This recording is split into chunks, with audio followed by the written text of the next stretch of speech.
प्रिया आयुर्वेद। मैं हूँ डॉक्टर प्रिया, आपकी अपनी आयुर्वेदिक कंसल्टेंट।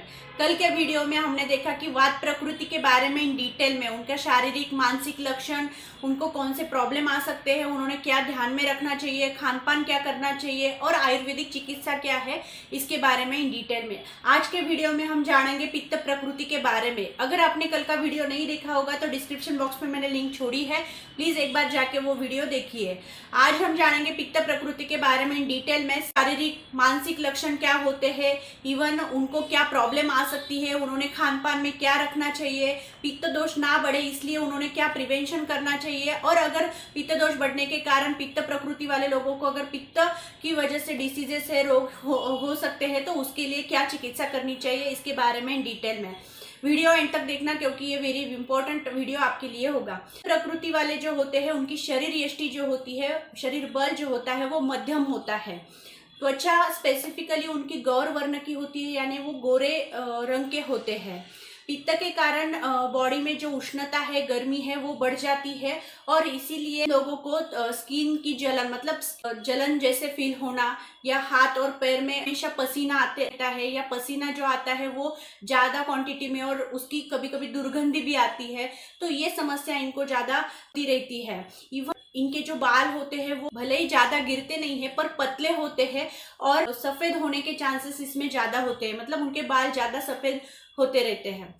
इवन ये जो प्रकृति वाले लोग हैं, इनका जो अग्नि है, डाइजेशन पावर है, बहुत अच्छा होता है। इनको ऐसे बोला जाता है कि ये लोहा भी खाएंगे तो डाइजेस्ट कर पाएंगे, ऐसी कहावत है। मतलब इनका जो डाइजेशन पावर है बहुत अच्छा होता है, पित्त प्रकृति वाले लोग इजीली डाइजेस्ट कर पाते हैं। तो इसका मतलब ये नहीं है कि उन्होंने कुछ भी खाना चाहिए और उनका जो स्ट्रॉन्ग अग्नि है उसको मानना चाहिए, तो ये ध्यान में रखना है। भूख तो अच्छी लगती है, इसके साथ साथ इनको प्यास भी बहुत लगती है, क्योंकि गर्मी होती है बॉडी में, इसीलिए उनको प्यास बार बार लगती रहती है।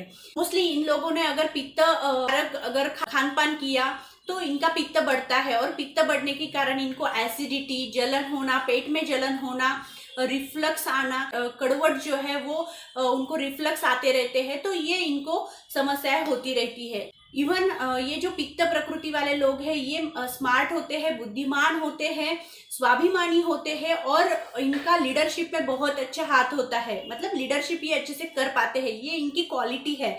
इवन अच्छा वक्ता भी रहते हैं, तो ये इनकी क्वालिटी है, ये इनकी मानसिक लेवल है। लेकिन ये सब तो होता ही है, इसके अलावा इनमें गुस्सा जो है वो ज्यादा आता है, इरिटेट जल्दी हो जाते हैं, जिसको बोलते हैं तापट स्वभाव के वो होते हैं। इवन ये कभी कभी डोमिनेटिंग भी ज्यादा होते हैं, फिर भी वो साहसी और इनको डर नहीं लगता है, मतलब कोई भी चीज ये बिना डरे करते हैं। ये लोग दूसरे को भी प्रोटेक्शन देते हैं, तो ये इनकी मानसिक स्थिति होती है। ओवरऑल खान पान में मोस्टली इनको क्या सावधानी रखनी चाहिए, जैसे पित्त जो बढ़ता है वो चीजें इनको अवॉइड करनी चाहिए, जैसे मसालेदार ड्रिंक्स होते हैं, सॉफ्ट ड्रिंक्स, या जो भी फर्मेंटेड चीजें हैं, कैफीन रिलेटेड चीजें हैं, टी है, कॉफी है, सॉफ्ट ड्रिंक्स है, ये इनको अवॉइड करना चाहिए। इवन फ्राइड जो है, तले हुए, मसालेदार, स्पाइसी, तीखा, ये इनको अवॉइड करना चाहिए। जंक फूड जो है, ये जो चीजें है ये पित्त बढ़ाने वाली है, तो ये इनको अवॉइड करना है। तो इनको कौन से रस ज्यादा खाने चाहिए, आयुर्वेदा में बताया गया है कषाय, तिक्त और मधुर, ये जो है पित्त शामक है, मतलब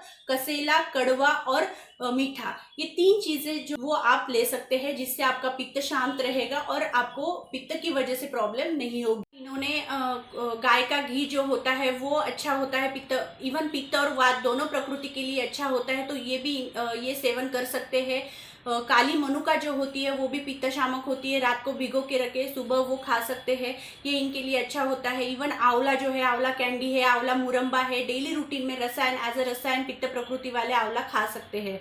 इवन मक्खन है, घी है, ये भी इन्होंने खाने में रखना चाहिए ताकि उनका पित्त शमन हो जाए। इवन शरद ऋतु जो होते हैं इसमें पित्त बढ़ता है, पित्त बहुत ज्यादा क्वांटिटी में होता है और उसकी वजह से इनको प्रॉब्लम हो सकती है, तो इनको स्पेसिफिकली शरद ऋतु में इनको ध्यान देना है, सावधानी रखनी है। और आयुर्वेदा में जो पित्त के कारण जो प्रॉब्लम होते हैं उनके लिए बहुत ही अच्छी चिकित्सा दी गई है, विरेचन और रक्तमोक्षण, तो ये इन्होंने करना चाहिए। साल में एक बार भी अगर पित्त प्रकृति वालों ने विरेचन और रक्तमोक्षण, इसमें से जो भी वैद्य बोलेंगे उसके हिसाब से अगर करेंगे तो इनको साल भर ये पित्त की वजह से परेशानी है वो नहीं होंगी और वो स्वस्थ रहेंगे। तो ये आपको सब चीजें ध्यान में रखनी है। ओवरऑल पित्त प्रकृति वालों ने ये पूरा ध्यान रखना है। अगर आपको मेरा वीडियो अच्छा लगे तो प्लीज वीडियो को लाइक करना, चैनल को सब्सक्राइब करना। Thank you so much. मिलते हैं अगले वीडियो में कफ प्रकृति के बारे में इन डिटेल में। अगर आपके माइंड में कुछ भी डाउट्स है या कुछ पूछना चाहते हो तो drop out your comment in comment box. Thank you.